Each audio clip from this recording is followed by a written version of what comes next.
Bonjour à tous, ici Antichin, et aujourd'hui je veux vous parler d'un jeu que j'adore, Solar Nations 2. Attends, mais pourquoi il y a des sous-titres en anglais? Et puis même, qu'est-ce que je fais sur la chaîne gaming?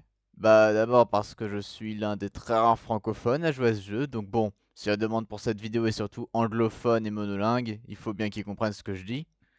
Et ensuite, tu es le personnage auquel le public doit s'identifier. Peu importe la langue, peu importe la chaîne, peu importe le pays. Mais d'ailleurs, si ton public est anglophone et monolingue, pourquoi irait-il voir une vidéo francophone? Bref, pour ceux qui ne connaissent pas, Solar Nations 2 est un jeu de grande stratégie à la Paradox dans lequel tu joues un pays dans le système solaire. Il y a deux scénarios, celui situé en 2025 et qui représente le monde actuel et les premières briques qui sont posées pour l'extension de l'homme au-delà de son berceau, et celui situé en 2092 qui représente une humanité qui s'est attendue dans la plus grande partie du système solaire. C'est ce dernier le scénario de base, un peu comme dans Europa Universalis 4 avec les différentes dates de début de partie, mais en vrai tout le monde joue en 1444. Le jeu est encore en développement, mais fonctionne déjà à peu près. Ce 5 août, la version 0.18 est sortie, et plusieurs changements importants le rendent encore plus intéressant. Tout d'abord, la ceinture d'astéroïdes est bien plus peuplée, avec des ressources minérales qui changent d'un astéroïde à l'autre. Ensuite, le gros de l'update se résume en des arbres de missions liés aux situations. Le principe est un mélange entre les missions de U4 et les situations de U5.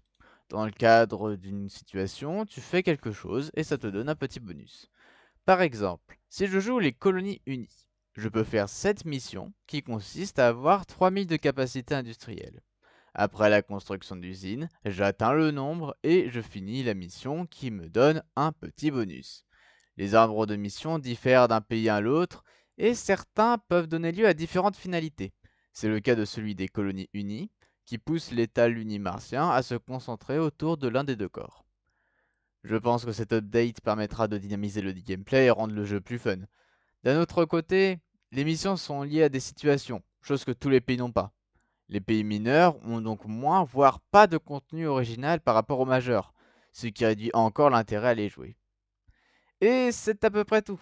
Ah oui, et si ce jeu vous intrigue, j'ai mis le lien du serveur Discord de Solar Nations 2. Sur ce, à plus!